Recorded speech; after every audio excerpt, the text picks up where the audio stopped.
Hi everyone, my name is Harrison Leong. I study in the Diploma of Computing under MIT Global Institute and I'm from Singapore. As someone who's a late bloomer and only started to consider university at a later age, I'm also doing a career change as well. So from design, I'm going into IT and I have no background, but MIT Global gives the opportunity for anyone to pick up IT without any background, and since I saw the opportunity, this is a good way for me to start my IT career. As someone with zero background in IT, the Diploma in Computing has helped me to understand the basics of the foundations of IT with the professional lecturers and professors that were hired to give the talk on each module.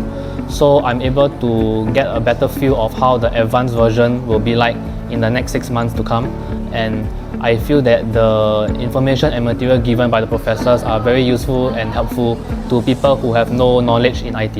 MIT Global Institute has been very warm and welcoming to anyone with no prior knowledge or is looking to start a new study of knowledge or career change.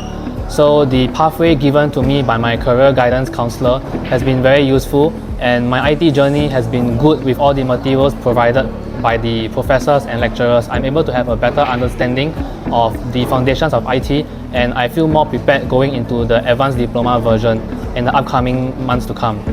And also I feel that the support given by the MIT Global team has been very helpful. So if you're looking to just start something new or further studies into your career, this is a very good place for you to choose.